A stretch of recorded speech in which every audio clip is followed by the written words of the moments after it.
பணியாளர்களை புறக்கணிக்காதீர்கள். இது இயேசு கிறிஸ்துவுக்குள் பிரியமான என் சகோதர சகோதரிகளே, இந்த நிமிட நச்சதிக்கு இயேசுவின் நாமத்தில் நான் உங்களை அன்போடு அழைக்கிறேன். பணியாளர்களை, ஊழியர்களை, தீர்க்கதரிசிகளே, இறைவாக்கினர்களே, கடவுளுக்கு ஊழிய சில உண்மையான ஊழியர்களே, அருட்சகோதரர்களே, அருட்தந்தையர்களே, அருட்சகோதரிகளே, கடவுளுக்கு பணி செய்யக்கூடிய ஆண்டவருக்குள் விசுவாசம் கொண்ட ஒவ்வொரு நம்பிக்கையாளர்களையும் கடவுளுடைய வார்த்தை சுமந்து வந்து நமக்கு அவருடைய காரியங்களை போதிக்கின்ற பொழுது, அவர் பெயரால் வல்ல செயல் செய்கின்ற பொழுது அவர்களை புறக்கணிக்காத பிள்ளைகளாய் நாம் இருக்க வேண்டும்.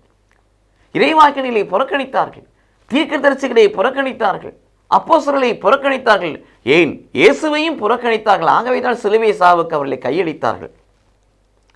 பிரியமானவர்களே,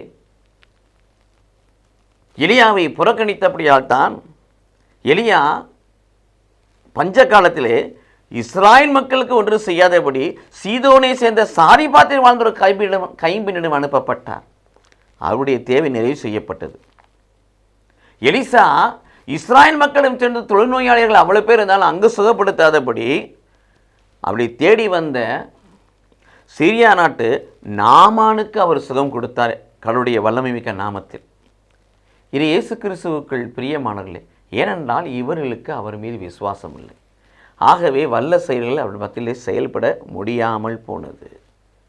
ஏனென்றால் இறைவாக்கினை புறக்கணித்தார்கள். காரணம் என்ன? இயேசுவை புறக்கணித்த காரணம் என்ன?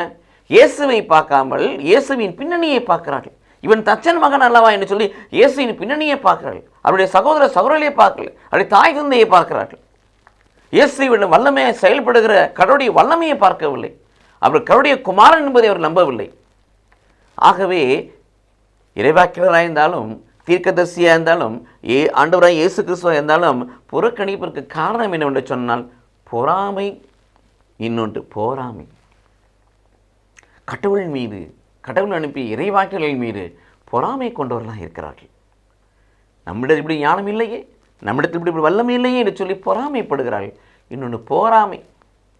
இங்கே ஆவிக்குரிய ஜீவியம் பற்றாக்குறையாக இருந்தால் பொறாமை அங்கே தாண்டவமாடும்.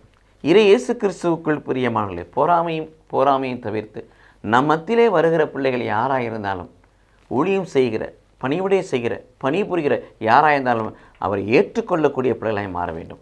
ஏனென்றால் இறைவாக்கினருக்கு சொந்த ஊரில் மதிப்பில்லை என்று ஆண்டவர் சொல்கிறார்.